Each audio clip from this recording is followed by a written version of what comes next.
Everyone's here. Everybody's here. Okay. We're ready.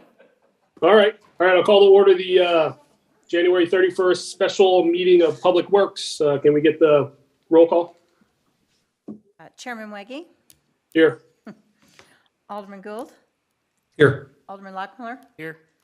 Alderwoman Tice. Here. All members are present. Thank you. Any changes to the agenda? If not, I'll assume we can approve by acclamation. Any citizen comment? Yes, there are. Oh, great. Are they online or in the room? They're here Okay, in the good. room. Oh, nice. Boy Scouts. Yeah, come on up and say your name and tell us what you want to say. Hello, my name is Brady Hanson, and this is Michael. Yeah, hello, I'm Michael. We're from Troop 361, and we have an issue to bring up about a sidewalk located in our community. There is a sidewalk on the corner of Eulalie and Rosalie, and one side of the sidewalk has a ADA accessible ramp to get on the sidewalk, but the other side to our nice asphalt paths does not have a ramp to get up on. Yeah, so since the little curb is there, it's difficult for one with either a bike or someone using a stroller or someone in a wheelchair to get up onto that little pathway. So, yeah, so having like a rework on that could help with that. And since there's really no stoplight on or stop sign really on that little intersection, it would be difficult for someone to get the right timing for going onto that sidewalk where that sidewalk area would be, or if someone was pushing a stroller to get it up onto that area.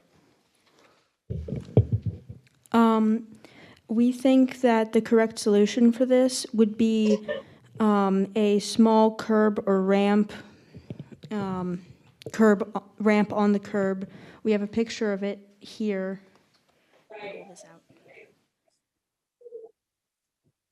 This one is located on the corner of Dorothy and Joseph. You basically cross one side of the street, and there is a dip in the curve that goes to the asphalt path, and anyone with a stroller or just walking can just move and go right up onto the asphalt path. So, yeah, thank you for your time and thank you for listening. That's just our little spiel about that area there. So, and do you guys have any questions or? Yeah, I'll go first, and thanks, guys, for bringing this to our attention. American Disabilities Act is a very important thing in our town, and it's very important that we make sure all our sidewalks, all our buildings can be accessible. It's not just the law; it's the right thing to do.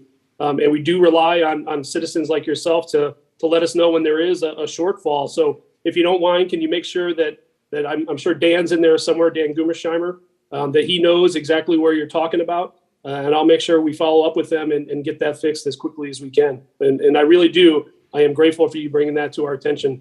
And I'll open it up to the board if anybody else has any other questions. Brandon, I'll go ahead and go. Could you guys maybe email us a snapshot of that? Your presentation right there, so we could use it the staff can use it and we can use it at the next Public Works meeting. Yeah, we could do that, or we could just leave it here with you guys after the meeting, if that's fine. Great, thank you. Great. Thanks again, guys. Oh. Brandon, can I say something? Yes, please. I'd just like to applaud these young men for coming to the Board of Aldermen and or to the committee meeting and talking to us. So few residents take time to do this, and to find someone, two young men who are taking time out of their evening and thinking about finding a problem in the community and bringing it to our attention is really something to applaud. So thank you. Thank you.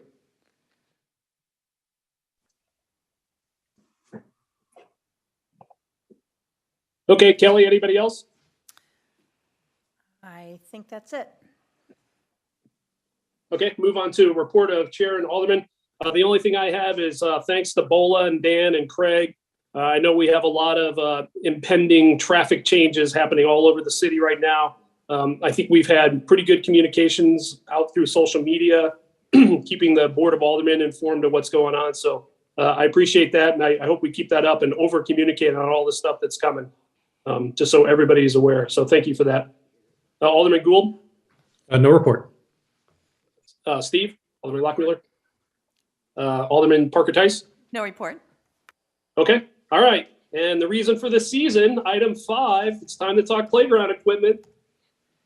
I'll hand it off, and we'll just go into like open committee. So if anybody has questions as we go through this, don't worry about being recognized.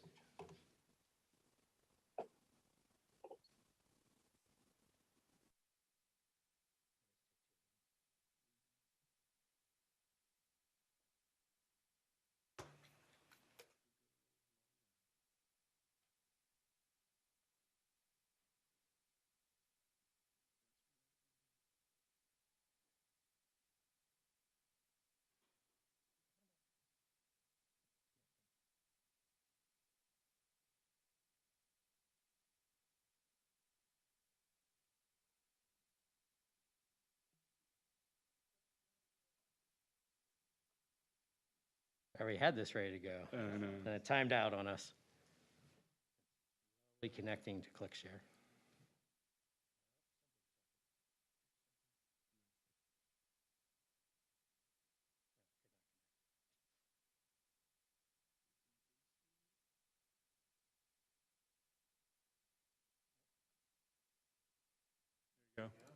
There we are. Cool.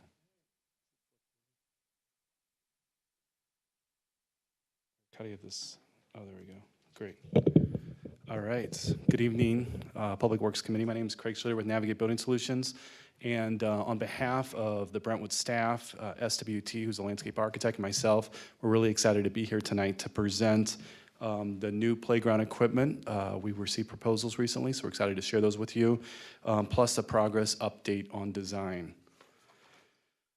Before we get into the fun stuff, one thing I wanted to mention is, I've been working on this project for nearly 5 years, and you hear about people talking about Brentwood Bound, but I can honestly tell you that in the past couple months, I've heard more from other municipalities, parks directors, other people in the community in this region about this project than I've heard about any other Brentwood Bound project. I don't know what you guys hear, but there's a tremendous amount of buzz around this destination playground, and it really just says what the impact to this region is going to be if this project is pursued and constructed. So that's really exciting. The last time the group presented to the board was on October 14th, 21. So I wanted to just go through some of the things that have happened since then. First, the board approved us stockpiling of dirt for future work for the playground. And that was really important because instead of paying the contractor to haul dirt off from the flood mitigation and then later paying another contractor to bring dirt on, we were able to capture some savings there, both on the flood mitigation plus in the future bids of the playground by just being smart and being efficient. So that was done. Some of the dirt would have been moved already, but the weather hasn't been cooperating. But as soon as the weather cooperates, we'll start stockpiling dirt over there. The other thing you all approved was pursuing the playground equipment bid package. So we did put that out in an RFP, a request for proposal format, and we received 5 vendors that proposed on this.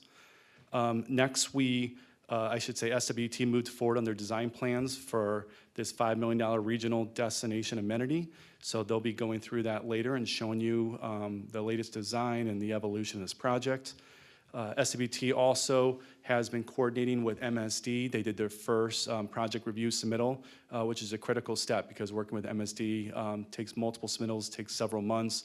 So getting this process started is really showing how the design is moving closer and closer to completion.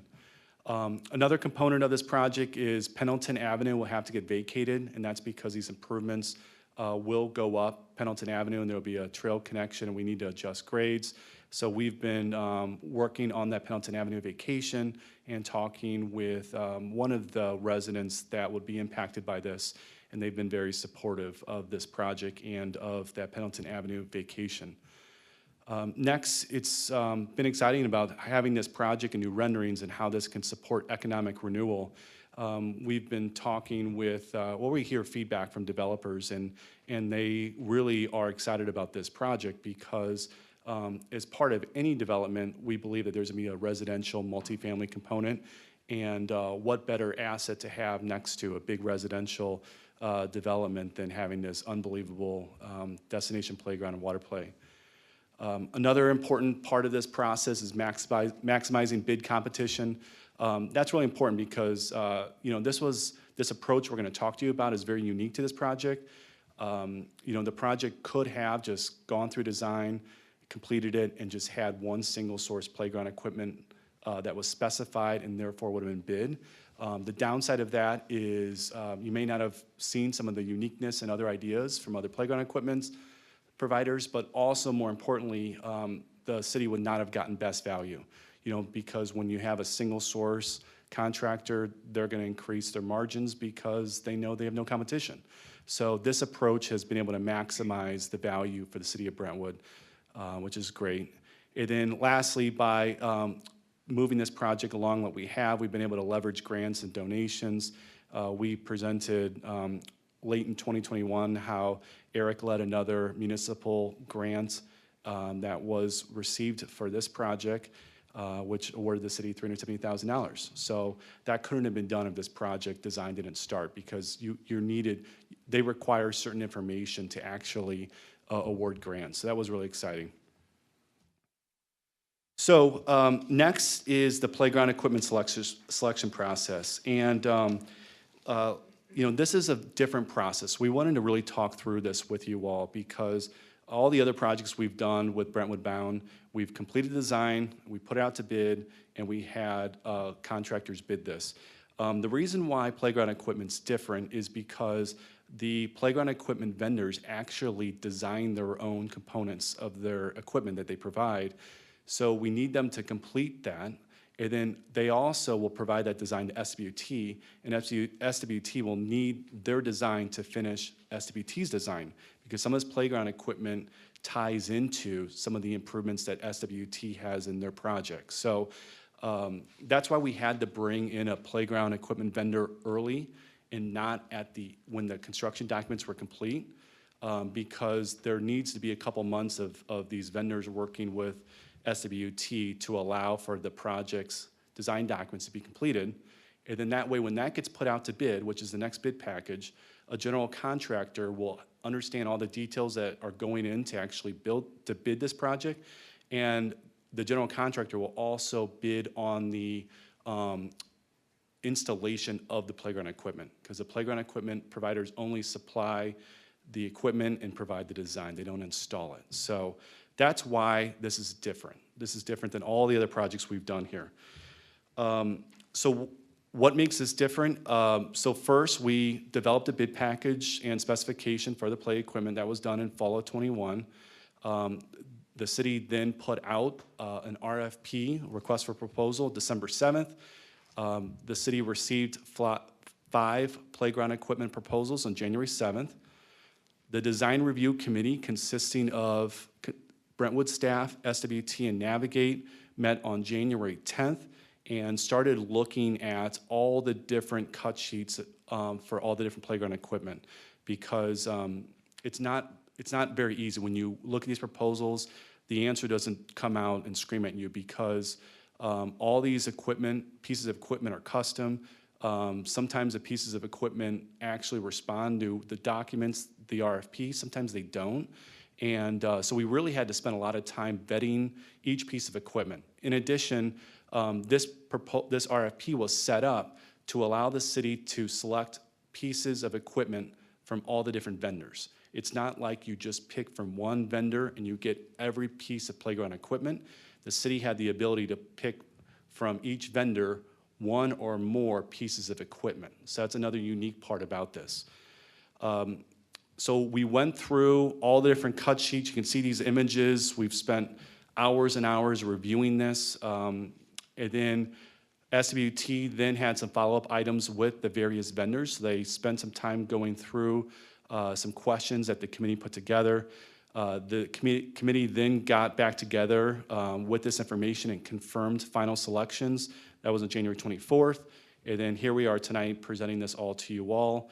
And then the goal is then to take this to the Board of Aldermen next Monday, February 7th. So what were some of those equipment review criteria? So like I mentioned before, it wasn't just about money, which is how our traditional bid process has been with Brentwood Bound. There were a lot of other aspects of this criteria that the committee put together, which is really important because we spent a lot of time on this, and some of these items were like unique to the region. The goal of the committee and the project from day one is not to have this playground be like every other playground or to be like what's in Memorial Park. It was to make this a unique destination. And so that was an aspect of that criteria. Another is supports inclusive play, meet criteria for accessibility. You know, it's always been a priority to make sure the playground includes everyone and also has accessibility for anyone with any special needs, so that way this playground can be enjoyed by all. You know, that's another very important component. They have to use zone and safety requirements, diverse activities, equipment scale. You know, sometimes, you know, certain vendors would submit on a piece of equipment that didn't work with the design. You know, it may have been too big, or it may have required too much safety surfacing, and that would have resulted in a large impact to design, which wouldn't work, or would hurt other pieces of playground equipment. That was something that the committee just didn't want to pursue.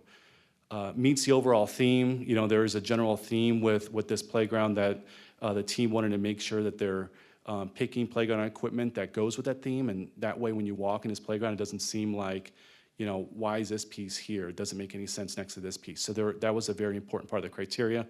Stays within budget. Money is always important, so that was a factor. Meets national safety guidelines and also maintenance needs. You know, we wanted to make sure a piece of playground equipment didn't have too much maintenance, because that could ultimately hurt the city of Brentwood and their staff and the costs that are associated with that.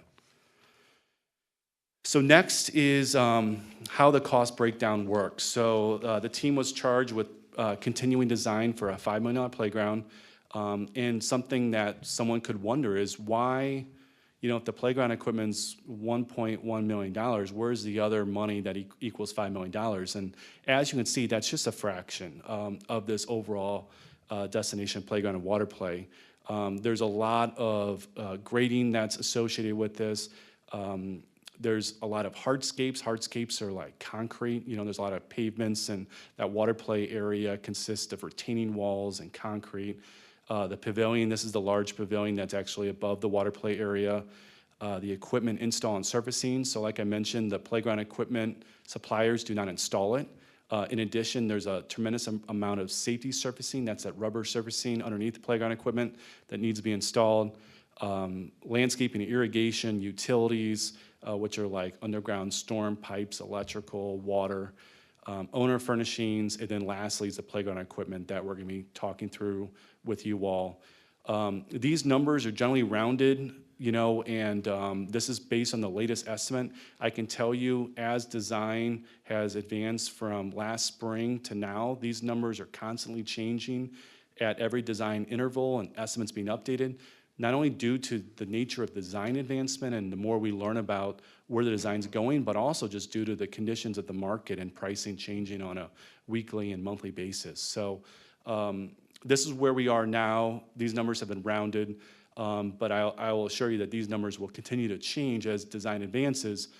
Really all the team cares about is making sure that the budget stays at $5 million or less. You know, whether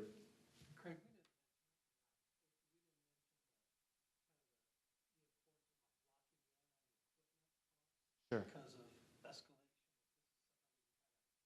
Sure. Yeah, good point.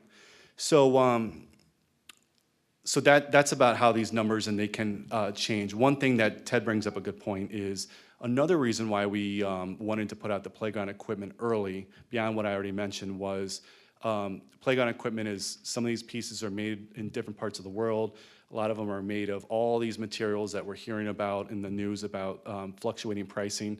So one of the goals is to, of bringing in this bid package early, beyond the things I talked about, was also to get pricing locked in and secured, and that way we can release the materials sooner rather than later, again, protecting Brentwood from continuing increase of costs with that one bid package, because that's a big component. If the playground equipment goes up by 20% due to wood and steel, aluminum, 20% of $1.1 million is over $200,000. So that was another thing that was really important to the team, again, to look out for Brentwood and protect them from risk. Next is funding. So this is the exact same slide I presented back in October, except I updated numbers. So again, the team is driving towards a construction cost budget of $5 million. This is the latest funding from my typical Board of Aldermen report. So not using contingency, Brentwood has a little over $5.2 million in additional funding sources. This is unallocated money that I always put at the bottom of the report. And this includes that $370,000 municipal grant that I spoke about earlier that Eric won on behalf of the city late last year that's dedicated to this project. Brentwood is also projecting to receive an additional $2.4 million in excess economic development sales tax by end of '23. So like you see, you don't need to use this money, but again, it just shows that there could be some alternative plans if some funding becomes a challenge or there's other risks that come to light. So this gets a grand total projected additional funding sources of $7.6 million. So all these numbers above don't include the project contingency that I talk about at the Board of Aldermen meetings, which is over $4.1 million. So and that's important because we still have over $4.1 million for the current projects in construction, also to handle some of the other risks that we talk about, routinely. These funding sources that we would pull from are additional unallocated funds, and you can see that they more than account for the construction costs that we're moving this project towards. So with that, I'll turn it over to Ted to talk about project goals. Great, thank you, Craig. Again, my name is Ted Spade. I'm one of the founding principals of SWT Design. Super excited about this. I've worked on well over 300 play facilities in my career, and this will be a real pinnacle in what I've done. This is pretty spectacular. It's represents to me just kind of the heart of the region, and so since I'm from around here, I kind of appreciate that. And so that's part of that, creating that destination experience, that memorable experience. And we've talked about this being so much more than a playground. It's really building a brand. It's really building a sense of community, bringing lots of people together. And so we've been very thoughtful in that process and not just thinking about just the equipment alone. So this presentation will focus on the equipment, but I also want to kind of go back out and focus on all the things that kind of weave this together as well. So along that is, like connecting people with nature. How does this space do that? We're along, the Deer Creek here and the watershed here. How can that be part of that experience?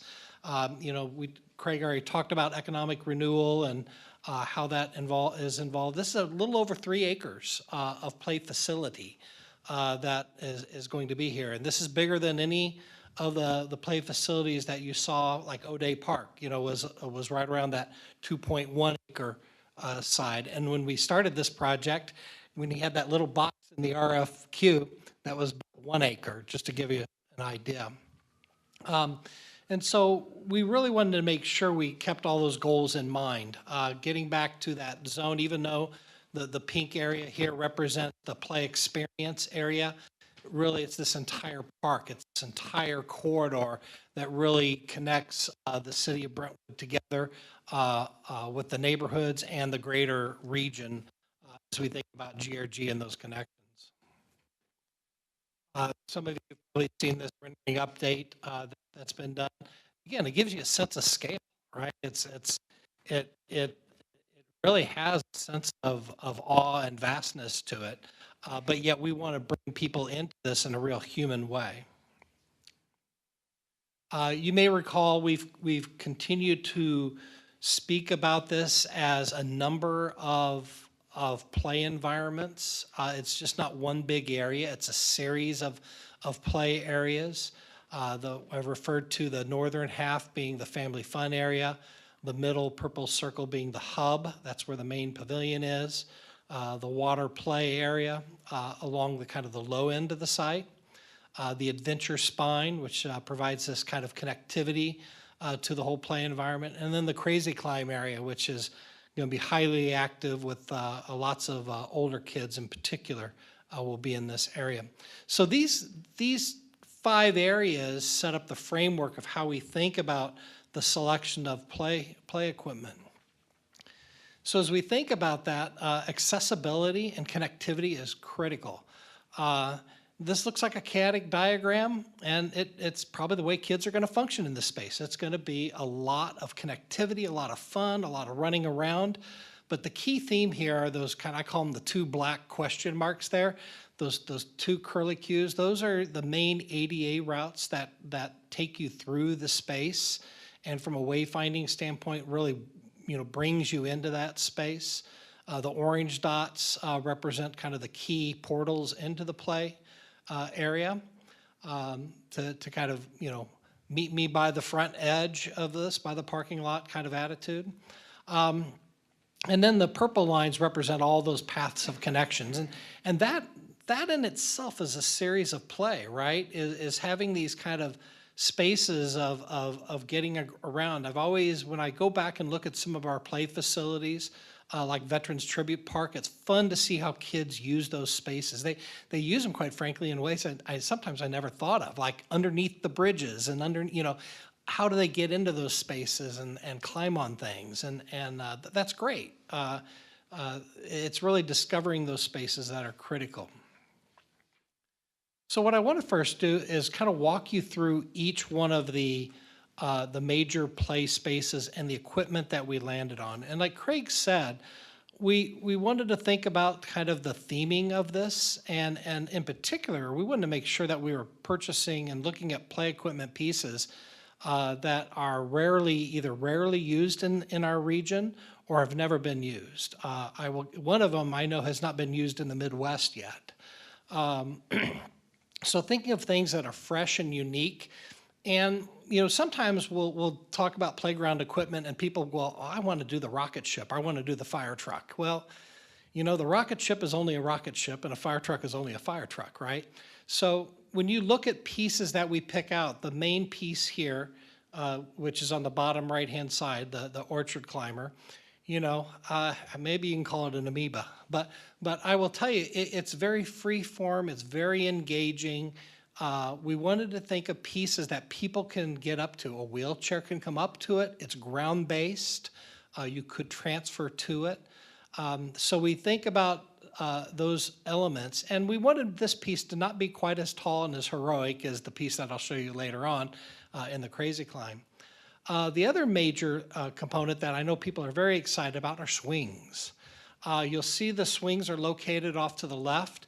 We like to compartmentalize those and keep those out of the main foot traffic area, because the last thing we want to do is have a little toddler walk in front of a swing, right? And it does happen. So we have that as a separate space. We've selected a 3-bay swing, which has 2 elements per bay. And one of the reasons why we selected the 3-bay swing is it allowed us to have a 3 belt swings. That allowed us to have what we call a generational swing. That means like a mom or a dad could sit on one side and a kid could sit on the other side, and they can face each other and they can swing back and forth together. We would also still have your traditional bucket swing, and then we would have an inclusive swing, which is more like a harness that you could transfer a child out of a wheelchair and put them into something. It gets strapped in. So swings are very popular, and we wanted to make sure we had offerings for a variety of needs and interests in there. You can see there's a cooperative spinner. That again is kind of for those of you that are my age, those are the things that you spin around really fast, and usually they were on asphalt or dirt. Now we can't do that anymore, so we've taken a lot of the fun out of it. But this has the ability to bring in a wheelchair into this space, and it's really kind of a social space and working together space. You'll see the wobbly balance beam. One of the things we talk about in play is how can play help our health and our growth and development of children? And so things like swings and spinning things help with vestibular stimulation that helps basically your brain develop. And so having swinging and spinning items are very important to early childhood development. Likewise with things like balance beams. And so this one happens to be, it's exactly what it means. It's a wobbly thing. So you can stand on it, and be able to kind of work together in teams to balance yourself. On the very upper top area, there's these ground-based roller slides. Many of you probably have seen those before. Again, they're very tactile, they're very memorable. There's not a whole lot of them. You're starting to see more come into the playground area. We just did one at Rankin Jordan Pediatric Care Facility. But this is very popular. And then that's ground-based. So if mom and dad want to walk side by side with their kids and not go down the slide with them, but want to hold their hand as they're going down, they can easily do that. So the surfacing goes up that hill. And then lastly, there's a multi-purpose rope swing. And again, this is very similar to the balance beam, but it's more of a swing. And so a number of people can get on that element, whether they stand on it or sit on it, can be a very social integrated experience. A little bit better pictures here. These are the integrated swing, and then the large piece. That large piece, I wrote down the sizes on that. It's 43 feet long, 25 feet wide by 8 feet tall. So it's a big piece.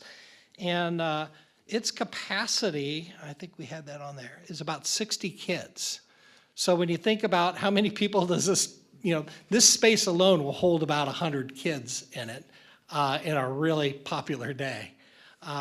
But the idea is that we have places for parents. Again, it's really easy for parents to get with their kids and hold onto their hands, and so that's part of that accessibility needs for that. So then the Crazy Climb area, this is the piece, and we'll show you some bigger views of this, but the main piece here on the upper left-hand corner is quite sizable. And that will hold about 100 people, 100 kids on it. I can see adults will be on this too, I promise you. But this is kind of the main centerpiece for this. But in addition to this area, and I'll show you some blow-ups of that, but in addition to that, we have what's called a scales swing. You can see on the upper top, it looks just like a scale. You balance yourself on either end, whether you're standing or sitting on it, and swing back and forth. It takes up a lot of fall zones. So it's kind of off to the side on its own. We still want to have a play tunnel area. This is not a piece of playground equipment. So this one we'll just stick, build, and design for kids to crawl through or hang out underneath. And then there will be a hillside in addition to that we're calling the Adventure Play Hill. There we're just going to work with staff to get some harvested logs and make that a little bit more engaging that way. And then we have the zip line. And as Craig was saying, we really struggled with this particular feature. We actually found multiple vendors that sent us some pretty cool stuff. And we thought, boy, look at the shiny object over here. We really like this. But after we studied it further and really got into it, the amount of fall zone and the length of it was just tremendous. And so even though it looked like it was a great option for us, when we started going through that design process, we realized it was going to cost us $70,000 more just in fall zone, and it took up so much area. So we went back to this piece here, the double zip line. We still feel like this is going to be a real game changer and very unique. Again, I've not seen this in the St. Louis market where we have a zip line of this size that's ground-based. And then the bottom left-hand area, we have the log pile.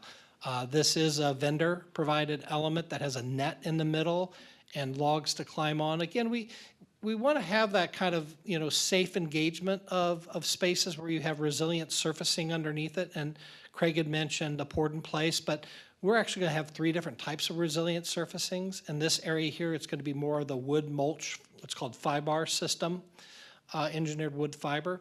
And then in the area where you have the Crazy Climb piece, that would be more of the forever green turf material. And then over by the family play area, we would look at the poured in place. Some of those could be interchangeable if we'd rather do that, but we're looking at, not only having different zones, but different surfacing types to be in there. So this kind of gives you the full view of that major Crazy Climb piece. It's 22 feet high by 44 feet long by 51 feet wide. There's different ways. There's some, you could see underneath there, there's actually like a swinging hammock underneath it. There's areas where kids could transfer from a wheelchair to the piece. But again, it's all ground-based, and within it, there's also some platforms in between when you get up higher. It's almost like a crow's nest up there as you get up higher. So there will be a lot. I think this will definitely meet its namesake, which is the Crazy Climb attitude. What do they call it, Zach? They call it the name of this piece? The mini splash. I guess it looks like you dropped a big giant drop and it splashed. So very, very unique piece. It's what we are seeing throughout the country as a real nice offering to create kids of different ages and excitement, opposed to what we'd call the more traditional post and platform playgrounds.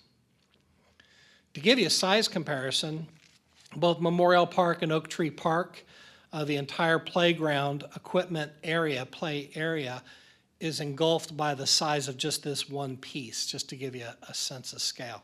So it's kind of a way that we can kind of look like what's the comparison and the value in past projects, and how does that, relate to cost and scale. So then the last area is the adventure spine area. This is all accessible walkway, and it's not a ramp, it's an accessible walk, which means it's under 5% grade and slope. And so as you come along that slope area, you encounter a number of things. You encounter the adventure structure itself, and I'll go into more detail here in a second. The next element there is the parallel rope climber, and that parallel rope climber is a ground-based activity that takes you up the hillside from the zip line area, landing area. And then you cross over the canyon that is basically the underpass of where you're coming from the water play area. That's where we'll have a wall that will be a climbing wall. And so we see that being a great engagement. I think some of you that went out to O'Day Park saw something similar to that, but we would have that element built in. And at the very end or terminus of that walk, there would be a sound play area. So there would be a circular bench that family and people that want to listen to the concert could be playing these instruments over here on the bottom left-hand corner.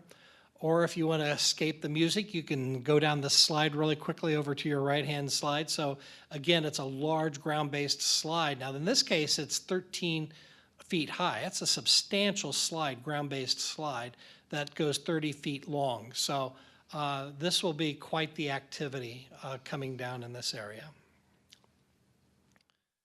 So the adventure structure itself, we wanted this to be different than the kind of the steel tubes and cabling that you've seen, and go back more to the, I'm not going to call this quite the Swiss Family Robinson, but that idea that there's more wood, it's more interesting.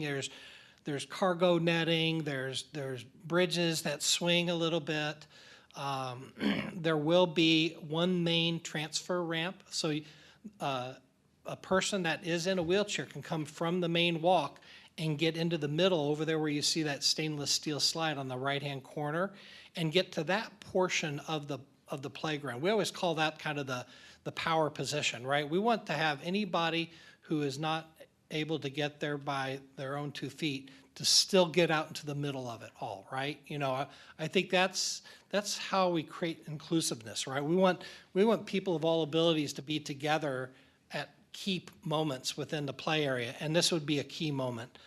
From this playground piece, there's a number of ways to get down to the ground level where the Crazy Climb area is. That upper left-hand picture shows you a little bit more of that, and the one on the right shows you these net climbers that get you up and down. But the idea is just to make this kind of a whimsical, fun space for kids to get out to. What you're not seeing in this imagery here is, you know, we want to integrate trees into this space. So there'll be trees coming up through these, in between the platforms here, which is why we don't have, you know, a lot of like integrated pieces coming off of the, you know, the area that will be closest to the walkway. So there's going to be landscape under it, but we'll also have, and I did not say this earlier, on the right-hand side there, you see these log steppers. That will be integrated underneath that play piece so that kids can kind of transfer and come right back up the hillside or up the hillside and go through the landscape and back over again and down the stainless steel slide again. So the idea is to have kind of a series of chutes and ladders and ways to kind of get around this space and be super exciting as well. So as Craig pointed out, we had a ton of stuff to go through, to pick through in terms of play equipment. And there was a lot of things that didn't meet our needs, but there were a lot of things that we liked from each vendor. So I think we're using 3 or 4 vendors, Zach, is it? Oh, all 5 vendors? Okay, we had 5 vendors, and I guess we're using all 5 vendors. So we're spreading the love to multiple vendors. And really, it worked out really well because we had, for the family fun area, we had a budget of $236,000 for the equipment. You could see we came in below that number at $225,000. On the Crazy Climb area, we had a internal budget of $352,000 for the equipment. There we went over, though, to $384,000 to get what we wanted. And then the Adventure Spine itself was a budget of $585,000. Now, some of you may recall in past presentations, we had like an equipment budget of $850,000, somewhere in that range. That was when we had separated out the Adventure Playground equipment as a separate number. So when you combine those two numbers, that gets us to a budget of $1,174,000. So we put those two together. So then when you add in the Adventure Spine and you add in the Crazy Climb, you can see we just, you know, by the hair of our chinny chin chin, we're $97 in the good, so under budget. So we used our budget well amongst those play areas. So I don't want to forget about some of the other, you know, areas that we're not necessarily presenting in detail tonight. We have advanced and moved forward on the design of the water play area and explore the creek attitude here. This is, again, very exciting for us. We love the idea of embracing Deer Creek and letting that be part of the educational experience, but making it fun and engaging. So we're continuing to work with our water consultant, fountain consultant folks to make this all that it can be. And I think this has kind of that, you know, I went to Mud Island in the fall and visited that again. I think one of the older persons talked about that. And I went back, and again, that was just mind-blowing. And that's all about the Mississippi, and it's huge in its scale. I like what was done there. And so I think figuring out a cost-effective way to interpret the Deer Creek watershed to River des Peres and talk about the importance, the role of this project, Brentwood Bound, is to the region and hydrology, and making this a healthier place to live is something that we want to do.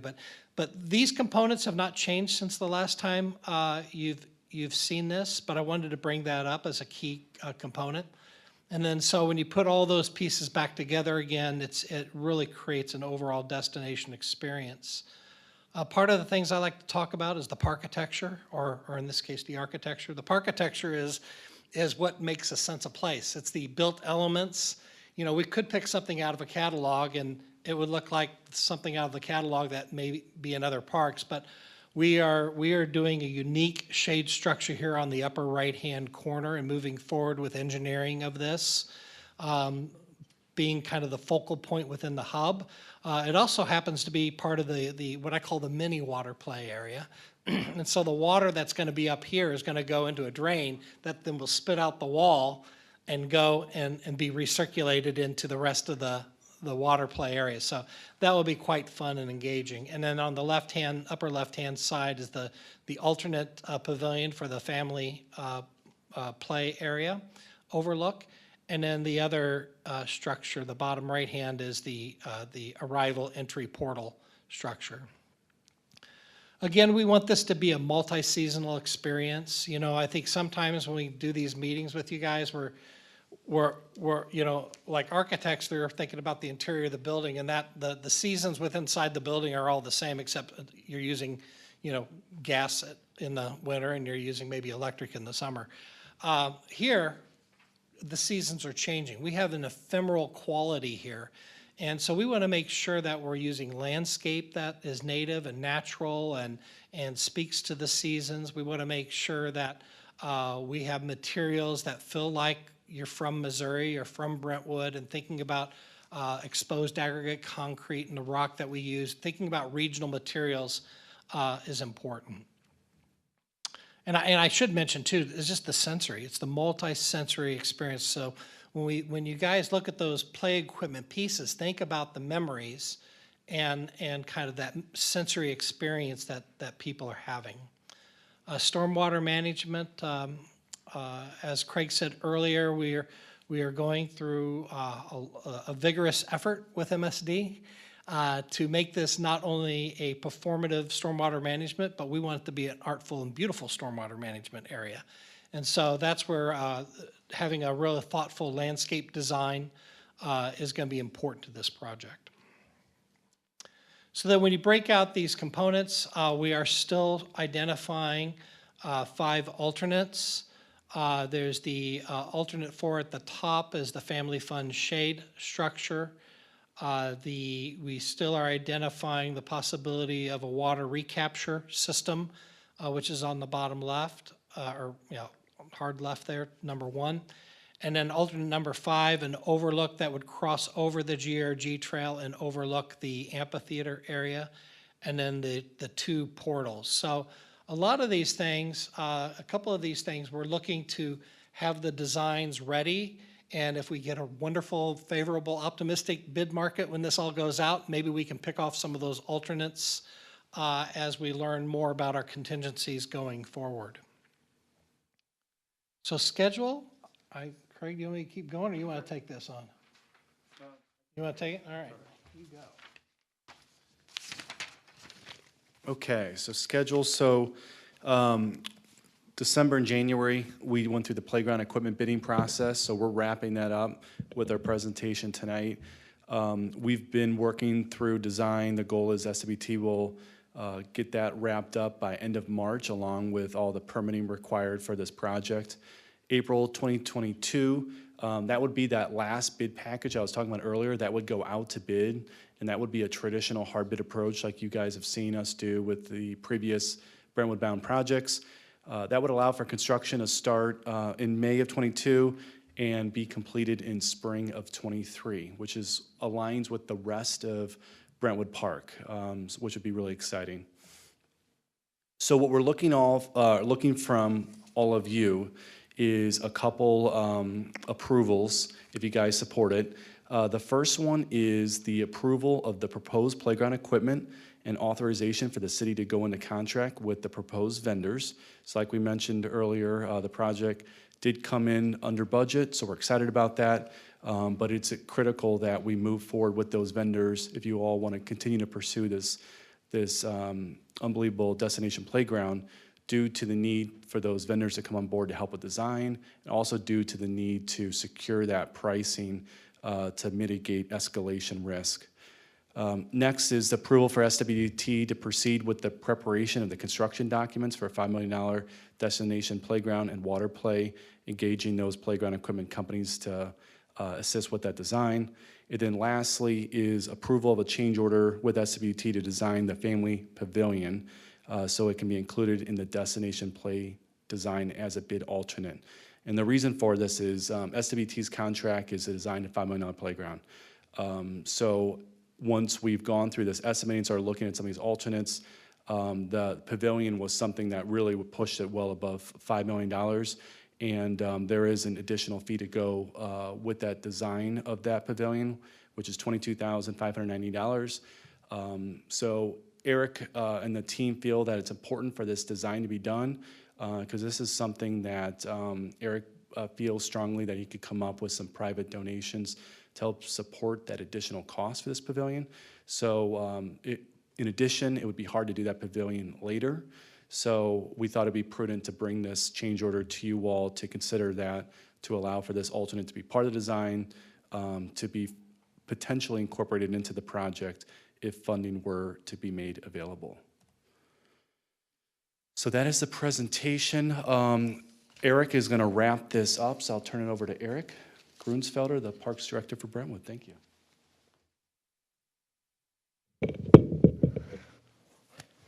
So I just have a couple quick things, and obviously my conversation tonight will be coming as part of the Parks Rec Director. And I understand sometimes I can be self-serving because who wouldn't want a destination park like this? And you know, but the one thing is that this is a terribly exciting project for not only me, but my department. It is a joy to go home and talk to my kids and my wife about what we're doing and what could be done within the city of Brentwood. And when I first interviewed for this position, I talked to Bull and she talked about the importance of the board and her vision of Brentwood being leaders in the region. And I love that, and that's why I came to Brentwood. I wanted to be part of that. I came from a very strong community like the city of Clayton that was also looked at as a leader, and I wanted Brentwood to be a leader as well. And I feel this takes us down that road even more. And so I say, especially even now during this pandemic, the importance of parkland and has never been more apparent. The idea of people needing to get outside and gather with friends and families in a safe environment has just been shown time and time again during these past 2 years. And this, again, is a way to kind of move that forward. And as we talked, as Craig has said, as Ted has said, we all said, this is really not a playground. I look at this as like a destination, a playscape that will be unique and attract people from all over the region. The play components we talked about, it'll be a one-of-a-kind water feature that has an educational component about the Deer Creek watershed. So I know that's important to some members of the board, it's important to staff that we continue to educate. The BMP, the rain garden aspect, will be educational as well to show how, in a smaller scale of just a playground, we are flowing water the correct way. The pieces of equipment have been purposely selected not only to have incredible play value, but to be unique and not seen something in the Midwest. In addition, we've taken feedback. We've received from residents and from kids, not just in the past year, but the past since I've been here. I mean, Ted really disliked me that very first meeting. I said, Ted, we have to have a zip line. And the reason to have the zip line was because I had a resident and a young boy come up to me, set up a meeting with me, and talk to me about how important it was. And much like we saw tonight with these two fine gentlemen behind us, it hits you. And it's like, I will, because you did this and because you brought forward a proposal, I will work my tail off to find some place for this for you. And so Ted found a place for it for me. So, just that, the mini splash is something, is incredible. My kid's like, it's so great that we could play on this thing. What are those things like when you were a kid? And I go into the old grumpy, when I was your age, we didn't have that. We just had merry-go-rounds. You fell up, you broke your arm. And then they look at me strangely. We had a slip and slide. Slip and slide, right? And so we talk about that, and again, it's just something that we haven't seen. The Viking swing, which is that rope swing, again, hasn't been seen in the Midwest, the venture play area. And above that too, it's the landscaping. The landscaping is just an important component of this playscape as the pieces of equipment.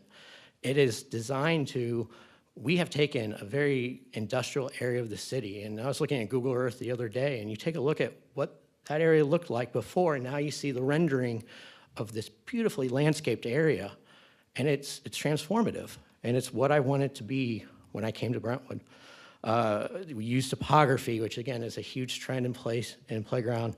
We included quiet areas, not only for adults, but for kids. There's the top around the play area or the musical sound, but again, tucked away someplace else, just a little seating area, natural seating area. So when kids are tired, they just want to sit down and talk to their friends, we have something there for them as well. The scale, again, the scale is something Ted talked about, and it's hard. It's always hard for me to convey what the scale is, and it's important. As we talked about, it's over 3 acres.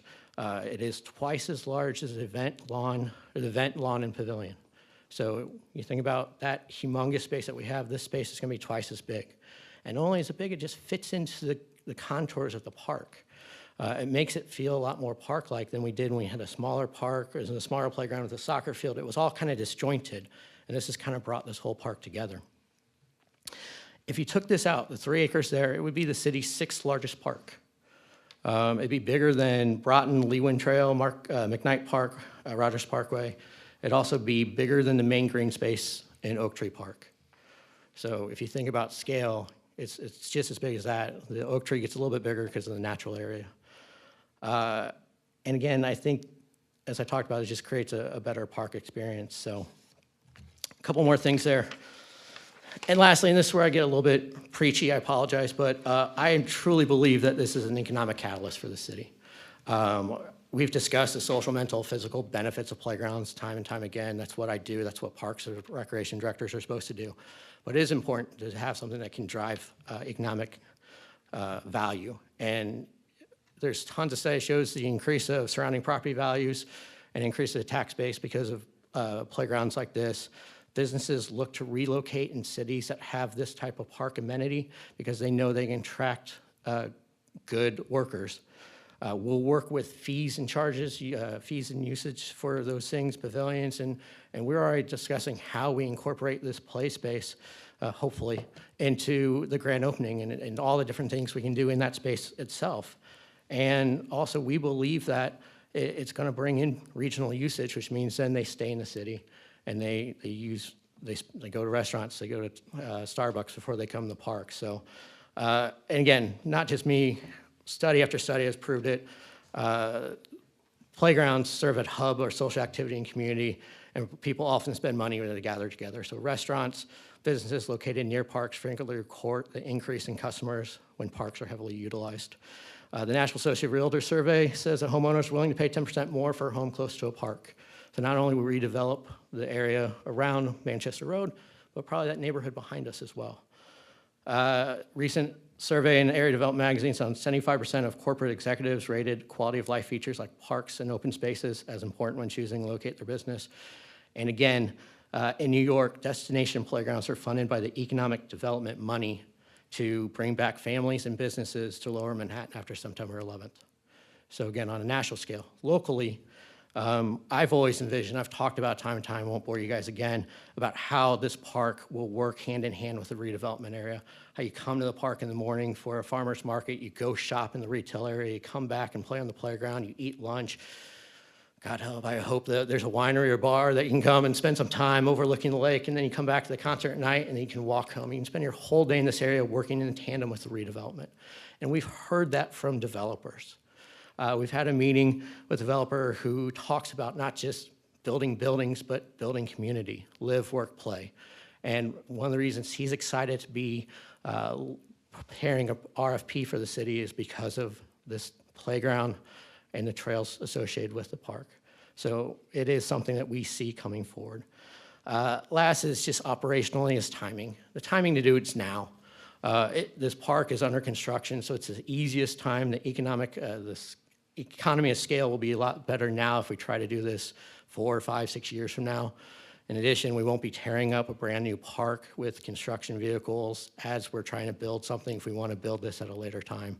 Even different areas, I know we've talked about, could we hold off. And there's some things that make sense, like if we don't want to do, we want to do the overpass at a different time, that's on the fringe, and that's easier. When you talk about maybe a piece of equipment, we can put the zip line in area in later. Well, you can, but then you have to be very careful about what's going to happen around it. You probably have to close down parts of the playground. You're going to be worried about damage for the contractors who are coming in trying to put in this new piece. So again, I understand. I'm terribly excited. This is, to me, not a playground, but it's a lasting legacy for the city.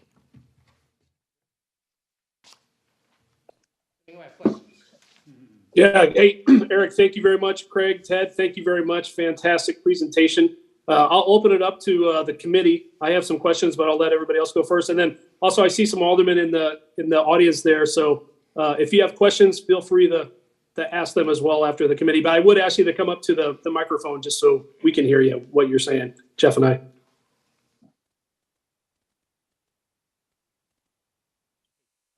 Brandon, can we just, Yeah, just go open committee. We don't need to just grill them. I guess, I guess it's directed towards Eric. The water play area, Eric, where does that show up in this cost breakdown? It's not. I mean, it's not in the playground, the playground specifically. It is encompassed. I'm trying to go back to the correct slide. And a lot of this, nope, that's funding. In the design development. So what you see a lot is the hardscape. So it's a lot of concrete work. So you see it underneath the hardscape line, that number 2. There's some utilities, obviously, for the water, so that's under number 6. And maybe some owner furnishings when we talk about some of the things around there, like the seating. So it's kind of encompassed in 2, 6, 7, and earthwork as well. So it's almost everything. Line item it falls under. And then if we don't do the water recirculation, how does that affect? You know, the great thing about the water recirculation, and Ted can talk about, and we've talked about the advantage of O'Day, is it is a very sustainable feature. What it is that once we think that we can fill that up and then use it to irrigate, and we have a lot of irrigation throughout that park. So the idea is being able to reuse that water and bring it back in and being able to use the irrigation it's just a smart thing to do. If we don't do it, we'd just be potting regular water from the system and irrigating through just regular water. Then on equipment purchases, what do we do? I mean, how does that look? Are we buying the equipment now and warehousing it, or how is? Yeah, we are buying the equipment now. I believe we are. Craig has a better answer for this probably than I do. We have them. We basically know a delivery date. We basically tell them the delivery date, which is hopefully per our timeline, right, during the time that it needs to come in. So doing it now, all this still has to be fabricated. So we're still months and months away from the equipment being delivered. And it's kind of timing it properly so it gets delivered right when the contractor needs it. Good, I said that right. Well, I can go. So it's hard not to be wowed by this. It's just incredible. It'd be fun to be a kid again, and the thought of climbing something that's 22 feet high is frightening at this age. So it's pretty amazing. I sort of feel like the critical slide in this whole document is the one either before or after this, the funding one. I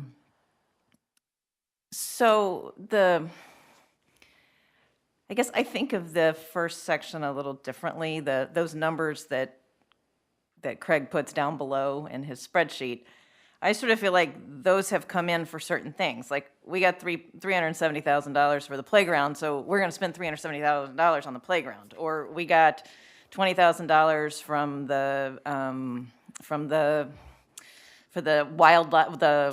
the wetland area, and we're going to spend $20,000 in the wetland area, and it's almost like we're spending that money so it frees up money that we borrowed. Like, can you help me think through this? Like, if we got a grant for something, we're spending that money on the thing we got the grant for. Sure. Some of that money just hasn't been allocated to the project because we've been able to use other funding to fund all the projects that are that are currently been approved. Uh-oh. I think it died. Test. Oh, no, it's back. So So yeah, so there, some of those items down below, they have not been allocated for anything. One example off the top of my head is like the 2018 interest income. You know, that needs to be spent on the project. It's just sitting there. So that would be something that's part of that $5.2 million. You're right about the Gravers Greenway has some money down there that we haven't been allocated. It's for the project, but it just hasn't been needed for anything yet. So we have a lot of different items down there that just haven't been needed, and that's why they're sitting down there. If you all approve this project, we would just move them up to the top, and they'd be allocated to this project for at least the $5 million piece. And so what are your thoughts on other things in contingency? I know we still have quite a bit of things other than the playground to fund, and what are your thoughts about realistic uses of contingency for the project?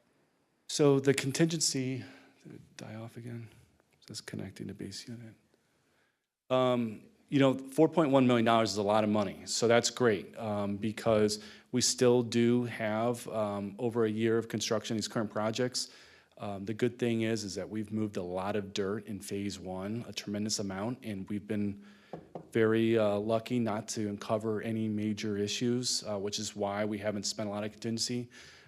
We still have some real estate risks that we talk about. But thankfully, we've been able to resolve everything except two that we talk about privately. And then, so if you factor those two, plus some construction items, plus we're gonna have to settle up with MoDOT in the next couple months for some of the Manchester Road improvements, real estate that I've talked about before. I still feel that $4.1 million is a lot of money to cover those with what we know right now. So, if that was $1 million or less, I couldn't endorse this, you know, but the fact that we got over $4 million. In addition, I would sleep good at night knowing that there's still another $2.4 million in excess EDST. Not that we want to say we're going to touch that, but if for some reason something were to pop up that none of us know about today, having that as another safety blanket, you know, helps me feel better too. But like I said, that's not part of the plan, and having over $4 million in contingency this far along the project, I feel is sufficient to handle the risk that we currently talk about. So do you think you'll use the 4.1 million? I mean, are you assuming, are you sort of planning that, Oh, or are no, you thinking there'll be money left over in contingency? no, my goal is to have money left over. But I wouldn't want to say, let's spend that right now. I feel good that we have 5.2 million additional funding sources that we could allocate to this and not have to touch contingency. And my goal is still to not spend near that amount of money in contingency, but I'd hate to use some of that at this point. If those additional funding sources were like 2 million and we had to use 2 million there plus another 3 million in contingency, that would make me a little uneasy. I feel a lot better that we have 5.2 million that's not allocated for anything, not for contingency, and we still have that EDST as a safety blanket. Did I answer your question? It did. Okay, sorry. Go ahead. Yeah, and one thing, we're still trying to get this to connect, so we apologize that we're still running technical difficulties. But one of the things I didn't talk about is funding, obviously, is, you know, I'm amazed that, you know, we started with a basically $80 million project, and we've added $15 million of additional funding. Craig continues to say that that's unheard of, and hopefully he'll say that again tonight. But it is. I mean, the fact is that's 16% of the total project cost we've gotten through additional funding, grants, sponsorships, partnerships with other utilities and things like that. And we're not done. I mean, obviously, I talked the last time the importance of getting these new renderings done so we can start putting together the sort of sponsorship, the naming rights stuff. We got those January 7th, and I think that was in the weekly report. So we've had just over 3 weeks. The presentations are ready. We're about ready to start meeting with people. So West Community Credit Union already said they sit down and talk to us. I've already talked to SSM. They're interested. And so we have a couple of avenues already. There's now more kind of irons in the fire. In addition, we still look for other funding sources. So we talked today about a $1.5 million infrastructure project that is just coming online now. So being able to use some of this funding that we just heard from MML saying, hey, county has additional funding. They're looking for shovel-ready projects. And we still have a shovel-ready project on in Brentwood, which is the county road. And we're going to be requesting an additional $1.5 million. So we continue to find grant opportunities that fit and fit our accelerated timeline, because it is a quick timeline. We've only been talking about park amenities since November of 20. It's only, goodness, 14 months ago when we got the approval to move forward with the first project. And so I am not going to rest until I find additional funding as well. Well, so I'll probably separately put pen to paper between now and Monday to sort of think myself through what grants have come in and what's outstanding. But I think one of the things that makes it most appealing to me, just in addition to being a destination playground, is your comments about a developer that you're talking to, and if this is, we had not been as successful at finding a master developer for this area, and if this kind of amenity in the park would help with that, it seems a remarkable development. So I would interject without naming names. We have been working really hard to land a developer, a master developer. And I think when we first started, we must have, with Lisa Korkemeyer, we must have sent over 45 different letters just notifying people across the country about this project. And the challenge at the time was the fact that so many different individuals owned the properties that would be available. And then there wasn't really certainty that the city could really pull a project of this magnitude off. And so, the first time, the 2018 COPS, then the 2019 COPS, then the Economic Development Sales Tax. And then as we progress further along and people are beginning to see the transformation, we continue to meet with developers, and we have met since last fall with 2 serious developers who have expressed interest. So we hope that in the coming months, we will actually have a proposal to present to the board. So I think that we're seeing some positivity where that is concerned. And what we're hearing is exactly what Eric has mentioned, that this playscape will be the catalyst for kicking off the vision that this particular developer has in mind. So I'm very hopeful that we will be bringing something forward to the 353 and the board here soon. Thank you. I'll stop asking questions for now.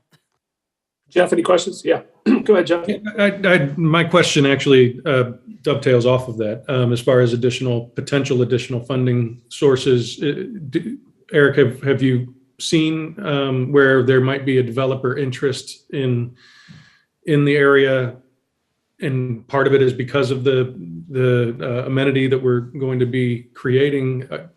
Are there opportunities there with helping them, that they help us with some of the funding to make the amenity as good as it can be? Or is that typically, Yeah, kept separate? it's probably too early at a time. Yeah. Okay. Yeah, I mean, I think I'll just continue on that. I think the designs have really progressed nicely. It seems like a lot of very tall structures, and I trust you all that there's the safety fall zones, and there aren't going to be issues there. I think it does look pretty exciting as an adult to be able to climb around that area with your kids. So I think that's kind of an added benefit. I think too many times we go to have playgrounds that really are designed for kids, and then the parents end up just sitting off to the side. I personally like to see adults and parents and grandparents actually, getting in and interacting as well. So I think it's very smart that you have designed it that way. I believe you answered the question that I had. I was surprised to see so much kind of metal and not as much natural materials. But I think, are some of those photos just examples? And then we would have, because some of the colors were real bright colors, and I think we were going for more of a natural look. Yeah, obviously, those are just renderings that were given from the manufacturers or gotten from their website. We'll obviously, once we enter into a contract with them, talk about things like colors, themes, and things like that. So we'll have Yes, I mean, the idea flexibility is with to be muted and kind of work off the design scheme of the pavilion as well. And then the family play area pavilion, the additional cost to take that to a bid package, is that $22,000? Is that what you said? Correct. Okay, so you're looking to add that as get it all the way to the design and bid package so that you can then potentially get somebody to fund that. Correct. Is my opinion that we'll be able to find someone specifically for that area, and to be ready to have that in design is important. Do you only think that, corporate sponsorship or anything of that nature are to be used for alternates, or could they also be used to sort of continue to bring down the cost of other areas? No, my hope is that we're able to bring down the cost. And, Okay. and ultimately, if we do well, and you guys the board sees it as a way to add alternates later on, that's great. But my goal is to bring down the cost. Okay.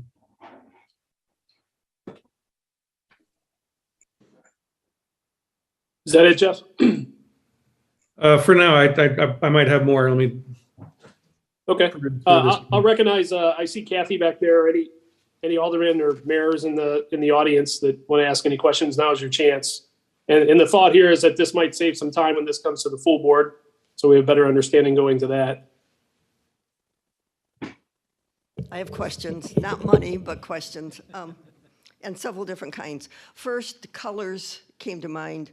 The drawings you have of the plastic over the entryway are just assorted colors. They don't have any theme, it's just blah.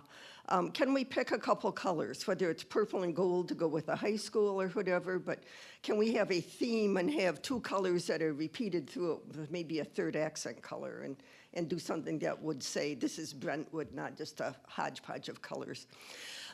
As for the playground, I love everything. I didn't expect to like everything, and I do, except that wooden, whatever you call it, the Swiss Family Robinson thing. I like the part where it's the end, where it's all handicap accessible. But what your team has with all your expertise is not input from teachers who've had playground duty for decades. So your planning seems to leave some questions in my mind. You have a huge structure for 100 kids. That's cool. You've got a bigger structure for 60 kids. You have maybe 4 swings. It doesn't work. The kids are going to be in line for the swings. And rather than, if you need one with the huge steel apparatus, as Jeff mentioned, it's a lot of steel. Can we add a couple other sets of swings, maybe a couple of the generational ones, and others just regular swings, if that keeps the cost down? But to me, having 4 swings for a playground that's going to have hundreds of kids just doesn't cut it. The same thing goes with the zip line, and I love zip lines. But the worst possible scenario for kids who are not happy and getting at each other is when they're waiting for something. If they're running around and they're busy, that's fine, they're active. But if you've got 20 kids waiting for one zip line and 3 families waiting for swings, this is not the kind of atmosphere we want to see in this playground. So I don't know if you've already put in purchase orders for all these already, how adaptable you are at this point. But the only thing I can see kids doing with the big wooden structure is running back and forth. They may climb over the end to a net, but what did they do in that? Just run back and forth? I love the way you have interactive things on some of the other installations you've chosen. I think they're fun. That one, from a playground supervisor aspect, just doesn't do anything. The rest of them are really great. And as Nancy said, I wish I were young enough to do all those. We should try it anyway, but you know, it's pretty cool. Thank you. Well, let me go ahead and address some of the comments. They're all great comments. I think, you know, one of the things is the 3-bay swing can accommodate up to 6 swings. So one of the things we can do is right now, we did talk a lot about how many belt swings versus, you know, more of a tot swing or the you and me swing, those types of things. There's a number of swinging elements too. I don't know if you remember that, what's that one called, Zach? There's the Viking swing, and there's, yeah. Orchid climber. Yeah, let me go back there, I'm sorry. So, you know, I guess there's traditional swings, and then we have a lot of other, you know, swing elements that are built in. Like, for example, here, there's a swing element that's built underneath here. Granted, it's not the traditional belt swing, but it definitely will be, you know, fun to swing on. There's the scale swing here, which again is totally different than a belt swing, but it gives us that opportunity. And then, as Eric said, the Viking swing element is yet another element. And then the 3-bay swing here, which again, that's your traditional lineup. You know, it's always like, do you design for Easter Sunday, right? You know, the worst case scenario, how many kids are going to be out there? And I agree, like when it's recess time in the playground and you only have X amount of time to get your play in, that's where you get the lines. And I agree, I've worked with a number of educators over my career and have talked about play environments, and you're right, that's a popular one. So I think one of the things we could do is build in that flexibility. So getting back to the bid, is try out the combination that staff has recommended and our team has recommended. You could always come back in and switch those all out to be belt swings in the future. Let's say the belt swing is the creme de la creme, and just make that whole area, and then maybe we can find a future area or another area off to the side to add on just a dedicated, let's say, tots. Don't change those. Those are great. But You like add that? an additional Okay. 3 or 6 more swings Yeah, for the little kids. Yeah. Not the big yeah. kids. I will tell you, when you say 3 or 6 more, the amount of the amount of fall zone that's required, I think that's the thing that's, from a design standpoint, is a third of this space is taken up by the fall zone of swings. And that's all that can operate within that area. So if you think about it, how many kids per square foot can we get in a swing area? It's so that's the struggle we as designers run into, is that balance of how much do we pay for safety surfacing and allocate for that. So I think that's good. I think from the color standpoint, I couldn't agree with you more. We have not gone through detailed color selections. Like one of the things with, you know, we have 5 vendors, right? We need to make sure we coordinate colors. So we'll be looking at color selections that the glass structure with the colored, you know, plexi, that, the acrylic glass. I also wanted to look at the logo colors of Brentwood, maybe interpreting it something. I agree. I think the color should have meaning. I don't have that answer. I don't know if it's the high school or not, but that's a good suggestion. But we'll look in to make sure that we pick something that's meaningful to Brentwood. Totally like that idea. The only other thing about the colors is that there's, especially if you do vibrant colors like you see, is there's a lot of research about sensory and the benefits of those type of sensory colors, especially hitting, you know, the sun hitting it and then cascading down onto the sidewalk. So there's a lot of research about that sensory benefit of having those type of vibrant colors. So it is kind of a give and take of, you know, those type of things, but that's why I think we showed the vibrant to begin with. Yeah, I always say I don't want this to look like KinderCare, you know, so we do want to be thoughtful and make sure that the colors are meaningful, and I like what you're saying, the psychology. We'll take all those things in consideration. As far the play piece here, there's a number of activities that occur on this. There's a lot of things like the swing bridge, that's going to have a lot of movement to it. So I think that in itself is going to be adventurous. There's a number of climbing components that come in and out of this area and the slide. We're also wanting to maybe do like a talk tube. I don't know if you're familiar with those, but you basically could talk from up above, and then somewhere way down over here would be the receiver to it. So I think we still haven't refined some of these details, but that's kind of why we're at this process with you all, is once we have this kind of tied in, we can work more diligently with the supplier to get some of those subtleties and details worked out. And I will tell you, there's a ton of technical details that we have to work out as well. And it's the reason why Navigate and SWT and staff wanted to kind of use this process is to make sure that we get through this and not have any surprises during construction. So this we'll still have surprises. I'm not going to guarantee no surprises. We'll still have surprises, but we want to reduce those surprises. And again, it's interesting because this was not my first vision of what I wanted when we talked about this thing, but it's come to grow on me. But you think about, this is kind of the first entry point here. This is actually a higher point than here.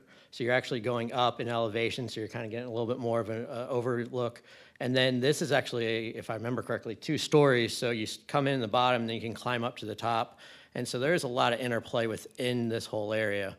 So, and again, you don't quite see the stuff coming off the sides as clearly as you can once you see it a few other times. So we did have a very interesting system from a company from Denmark, and they're all cubes. And a lot of play value, but it just, the overall look of it looked, we're afraid what people would say if we put that out there. Ed, I think my mom would have to pry me off that thing when I was a kid. But I know. you mentioned some numbers capacity-wise. What do you think the overall capacity of the playground would be for? We were trying to kick that around because when you start adding parents into the space and benches and kind of the viewing and the side-by-side parallel play, we're somewhere between 500 to 750 on Easter Sunday here. So it could be busy. Eric, when you look at something like this, is there some type of annual maintenance number that you would be budgeting in for? Yeah, I mean, part of what we do with everything in this project is we develop the O&M, the operations and maintenance manual, and we combine it with what we already have that we've talked about in the past. So everything that we do will kind of be developed or kind of fall through in this O&M. And as Ted said, they've done this a long time, and they know park directors really well, and they know what we care most about beyond play value is secondary. It's play value, how it looks, and the maintenance. So they understand that that is a huge component of this, and that during that design, not only will I be looking at it, but Karen will be looking at it, Marty, our urban forester, will be looking at it, Adam. So we'll be looking at those things pretty closely to ensure it is stuff that is maintainable through our budget. Thank you.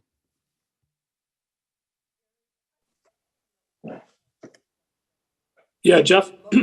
Yeah, when you just mentioned upwards of 750 people potential capacity, as far as bathrooms go in our facility that we're building now, is that going to be sufficient for that volume of people, Eric? Yeah, I'm still comfortable. I mean, just because we have capacity and we can go up as far as we can, doesn't mean that everyone's going to be there at the same time. Now, we have, a massive special event that we're incorporating, the event lawn, pavilion, the PlayStation, the amphitheater, things like that.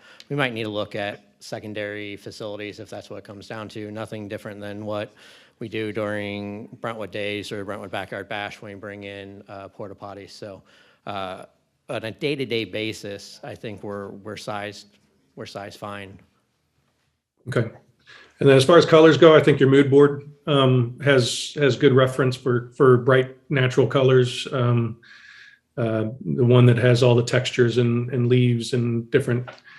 So I think, that would be another source of inspiration that I would certainly look to as we define this. The MSD, portion of it is, where exactly is the rainscape area? And is that would that be part of the funding for this, or is that extra? Is that something that MSD is doing? I'm not sure how that plays into this. So if you can see the screen now, this right here is the water containment system. So that's not part of it, but all this. I can't see it. Oh, But just tell me what slide it's on and I'll. Yeah, that's the water feature slide, yeah.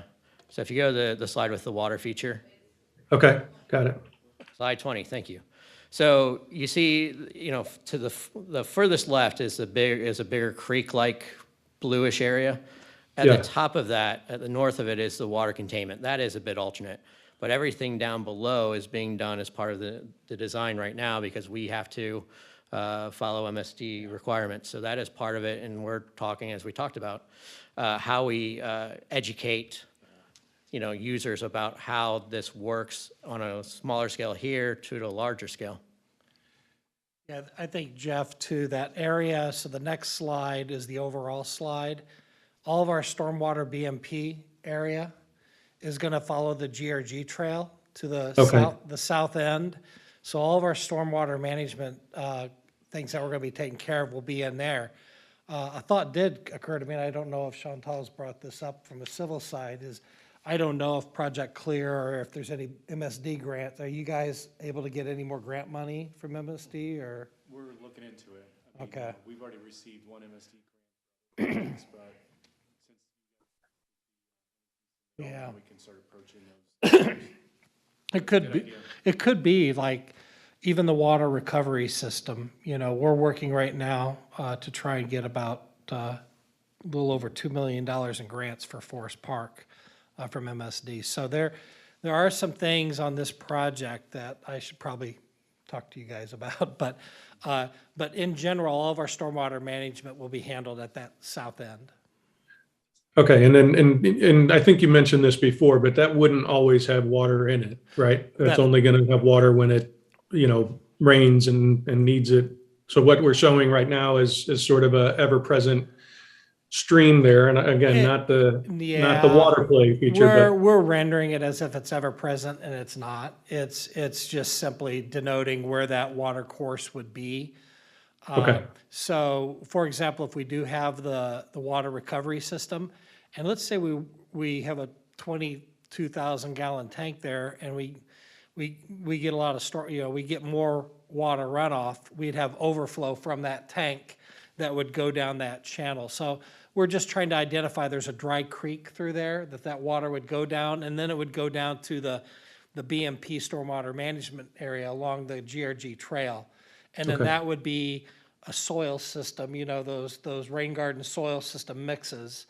And that, I think over a 24-hour period, they have to perk out and go on their merry way. So you wouldn't see ponding water in any of that area for more than 24 hours, I think is the criteria. Okay, and just so I'm clear on the potential recapture tank.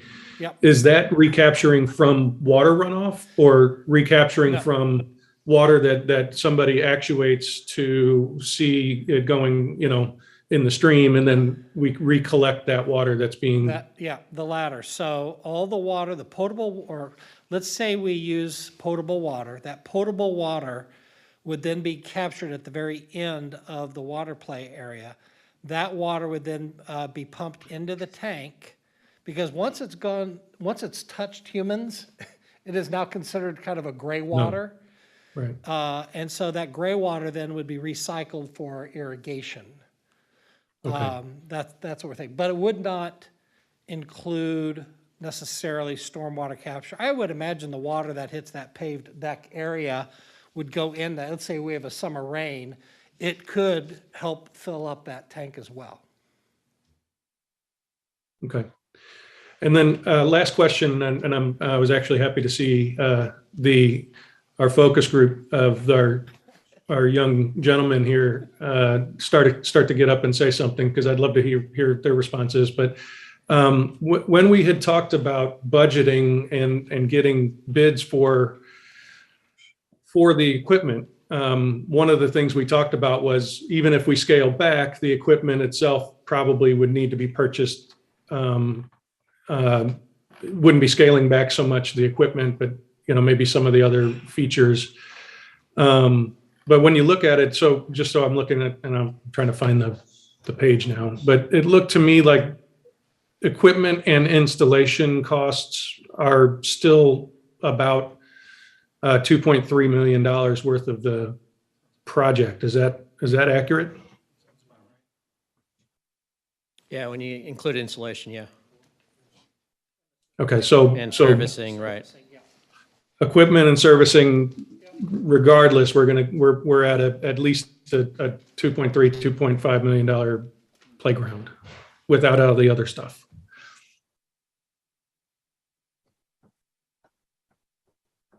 I just wanted to make sure to have it in perspective. There's one other thing, and hopefully Bola won't get too mad at me when I say this, because I'm trying to spearhead a question I think is going to come, which is parking. One of the nice things, again, is in the conversations we've had with the developer, they've already reached out to the city and asked what additional parking we need for this park, and it's going to, we hope, work that into their proposal.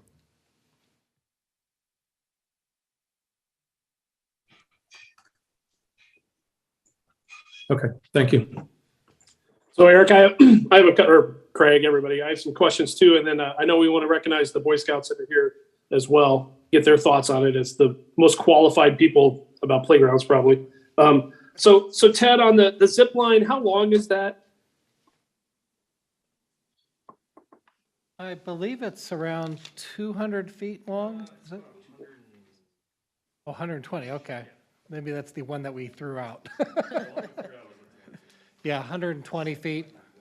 And so it's got an elevated platform on one side. So the idea is that you drag it all the way back It's to not the southern side.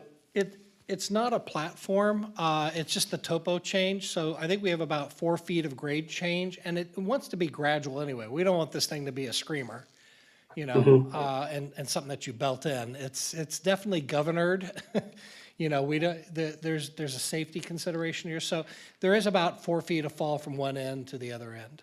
I think it goes from it's 4 feet higher towards the amphitheater, and then as it goes to the west, it declines.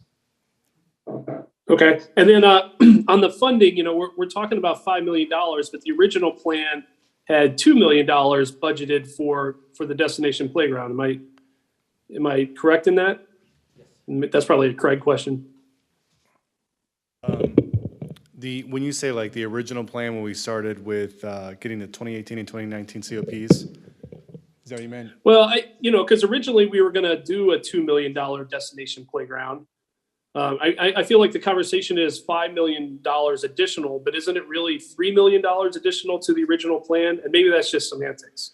Originally the playground was an additionally funded project, so it was not built into the original budgets. What was being originally discussed was $2 million, but there was never any money allocated for that. Okay. And then I had, Eric, I had the same concern about parking. We're talking about potentially 750 people. That's a heavy time, but do we have a sense on what that would look like? And I know there might be potential solutions in the future, but if those don't come to roost, what's going to happen? There's two things, obviously. To me, you think about the fact that hopefully we get a lot of residents who want to walk or bike to this park, and we're creating that connectivity specifically so that people can access this park easily. So once this is done, you'll be able, from any part of town, be able to get to this park, whether it's underneath Manchester Road, whether it's the stoplight at Brazil and Brentwood, the new stoplight we're talking about, which leads to additional parking down Russell and in the Brentwood Sports Complex for bigger events and special events. We'd be talking about having people say, hey, additional parking across the street on Russell, park there, park in the sports complex, walk across the street, a nice stoplight there for you to get over safely, and you're right in the park. So it is kind of the aspect of, while we hope a lot of people from Brentwood will get there naturally and sustainably. And then one of the asks is that to do the final design on the family pavilion, is there a reason we want to go ahead and do the final design on the outlook and or the water capture system now? Even though those are future conversations and maybe future funding, is it worth getting those designs kind of while we have the hood up on this thing? I think as we've talked in the past, and I'll let Craig, but I think the idea is we were charged with bringing the $5 million playground and design for the $5 million playground. So we want to be very conscientious and not come back to you guys and said, well, we love this, it's all but 6 or 7.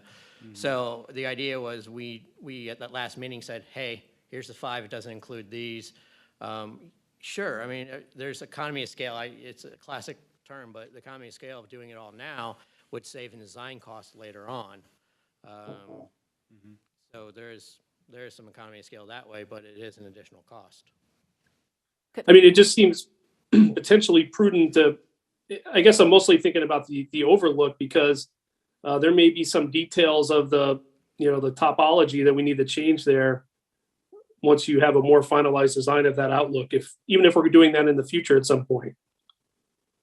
Sure, that's an option. I'm going to look at Ted because I believe alternate 1, 2, and 3 you're willing to do as part of your contract, Ted. I think that's what we talked about. But alternate 5, the overlook, if that's something the board wants to do, we'd have to request a change order from SWT just because of the size of it. So I don't agree with anything. I don't disagree with anything you're saying, Alderman Wiggy. It's just, if that's important to the board, SWT can prepare a change order like they did for the Family Fun Pavilion, and if you guys all approve it, they could incorporate that design into the project, and we could look for funding for it. Okay, and then kudos to Ted and team and everybody. I think you have matched the goal here, which is to respect the flooding and where this is coming from. The mini splash, which is the most inaccurately named thing called mini. It's like Little John, who's like 7 foot tall. It's huge. It's bigger than the rest of the playgrounds in town. But I mean, I think we as a city would be pound foolish not to go with the bigger playground. We are spending so much money on this project, and to have this as the primary attractor in the region. And again, I need to deep dive the numbers a little bit, but it seems like the money is there. And I'm generally not in favor of just because we have the money, we spend it. But in this case, overwhelmingly, our residents told us that they wanted a destination playground. And I think we would be foolish not to do this. So that's where I am. So thank you very much. Any other questions from anybody? And then we'll get to the Boy Scouts. Questions? Okay. By the way, great presentation. I think it's awesome. I think it really is going to be a really cool looking park. So my general questions and concerns is just a side bystander sitting back looking at all this. So first, I assume that 100% of this playground is outside of the high water mark when this is all done now? Okay. Does this plan, which I really couldn't tell from these, but how far is the furthest, call it obstacle or amenity from egress from EMS being able to reach a kid that has fallen off one of these high things? Is there plans within a path to be able to get an ambulance down closer to there for a more serious injury or fall without having to wheel them up a long incline up to the parking lot? I don't know if you want to kind of answer as we go, or just kind of general. I'll let Ted talk about the actual playground, but I can tell you these trails are all vehicular rated. Gotcha. So they're 12 to 16 feet wide, depending where you are in the park, and they're I think they're 4 inches of rock and 7 inches of concrete. So, I mean, they're designed for any sort of EMS vehicle to be drive through the park, and that way they could go and respond to anybody. Nice. How about something Yeah, one more thing. Yeah. I know one of the things too that the fire department's looking at is it's more of I forget the exact name, UTV. Yeah, I mean it's the EMUTV, right? So it's basically a souped up golf cart that has all that capabilities on it that they can get on the trails a little bit easier. Again, that's a capital purchase that we'd have to look For at down the both road. police and fire. Yes. Awesome. And that would be garaged there on site, I guess, at that point, something that they don't have to bring from City Hall to here in an emergency situation? But the fact is they can get on the trail system anywhere and shoot down the trail, get to it right away. Gotcha, okay. How about, it's gonna be destination, obviously we're doing all these bike trails and stuff, where are all these bikes gonna park? I mean, is there a giant bike corral that we're figuring within this, separated out? For these guys to be able to lock up or just secure without them dropped on the path everywhere for everybody to trip over? It's hard to tell, but we're looking around the parking lot for bike parking. Okay, cool. And then I like the water feature. My gut feeling is it's gonna turn into a giant dog water park if we have fresh water running all the time and we spend the money on irrigating a creek for kids to play in, and half the time it'll be people are down there with the dogs playing in it. That's my personal opinion. I think it's great. I think if we promote it like that as a play area, I just worry that everyone with their golden and any other dog walking down the trail is gonna, hey, let's go let Fido jump in the creek to play. And they could go down to the watershed to play in the creek. But if you got fresh water, now they're in there drinking it. I don't want them to drink the creek water, you know, all that nonsense. So that's my only general concern about that water feature and the cost of just basically having a hose spigot on, because obviously we can't use the gray water or barely even the downspout water off the buildings for very long, just because the filtration system, all that's just gonna be really expensive, I feel like, to keep as an operational expense, so.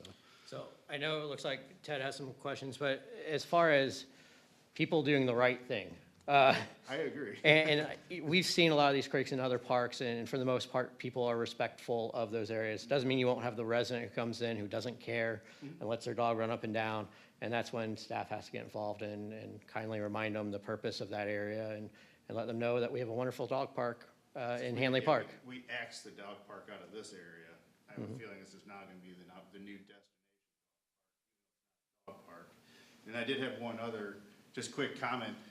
Can we somehow create, in this whole big awesome space, and we're moving dirt, we have one small snow sledding hill on Oak Tree Park. Can we have an open area here left without any trees or obstacles that gives these guys an opportunity to go sledding with their friends? That's a destination, part of it, year-round. And I don't know how the topography works. We don't need a giant hill like Art Hill, but just another spot in Brentwood that gives them an excuse to go there in the wintertime.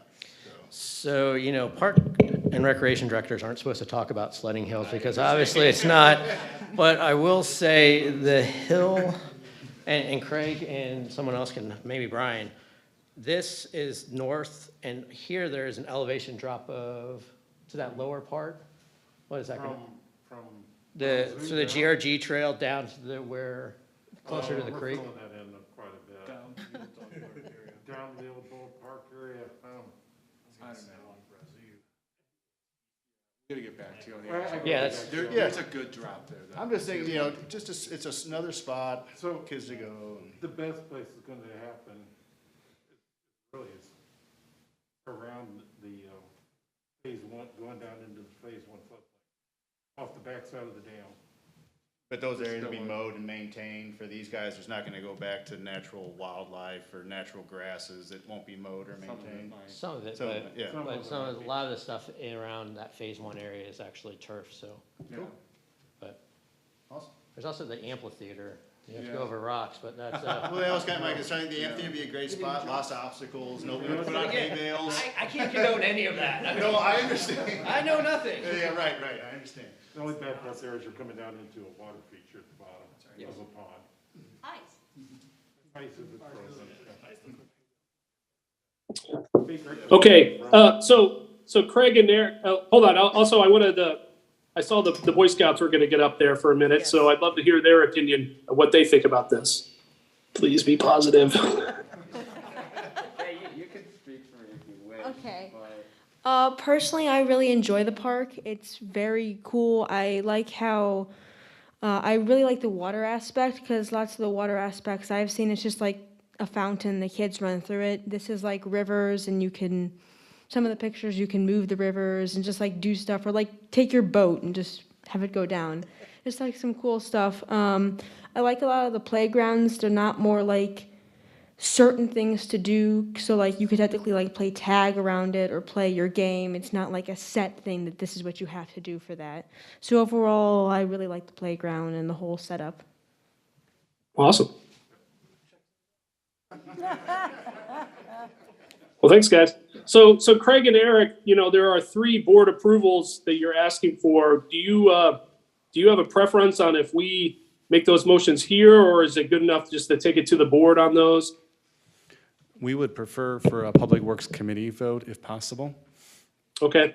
And then also I would posit that we should also consider maybe at least having a pricing of a change order out of SWT for the outlook or the water recapture or the water recapture, at least so we know what the total cost of those would be.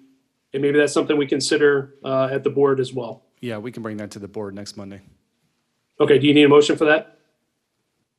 No, we'll just work with SWT to come up with a change order, and we'll put it on the agenda for next Monday. Okay. All right. So if you go to slide 27, there are 3 specific asks. And again, these would be, if somebody's willing to make a motion on these would be to take it to the big board. There would be further discussion and analysis at the big board, but at least get it out of Public Works and head it to the big board. So the first is the approval of the proposed playground equipment and authorization for the city to go in the contract with the proposed vendors. And the dollar values are there. So moved. Second. Okay, we have a motion from Steve, second from Nancy. Any discussion, questions? Okay, all those in favor, say aye. Aye. Aye. Anyone opposed? Great. All right, number 2 is the approval for SWT to proceed with the preparation of construction, blah, blah, blah. So number 2 there. Too many words for this engineer. I'll make a motion that we approve for SWT to proceed with the preparation of construction documents for a $5 million destination playground, and on with the language here, but I'll. Second. Thank you. We have a motion from Nancy, a second by Steve. Any questions or comments? Discussion? All right, all those in favor, say aye. Aye. Aye. Anyone opposed? Great. And then number 3 is the approval of a change order with SWT to design the family pavilion so it can be included in the destination place-based design for $22,590. So moved. I'll second that. All right, we have a motion from Nancy, a second from Jeff. Any other comments or questions? Okay, great. All those in favor say aye. Aye. Aye. All right, anyone opposed? Fantastic. Okay, all right. This is exciting. So I think that concludes item 5 on the agenda. Moving on to item 6, any citizen comment, any follow-up, any other comments? I don't see any. Okay, we'll move into adjournment. Motion to Anyone adjourn. want to make a motion? Second. All right, all those in favor, say aye. Aye. Aye. All right, thank you, everybody. What an exciting meeting. Yeah. Have a great night. Yeah. You too.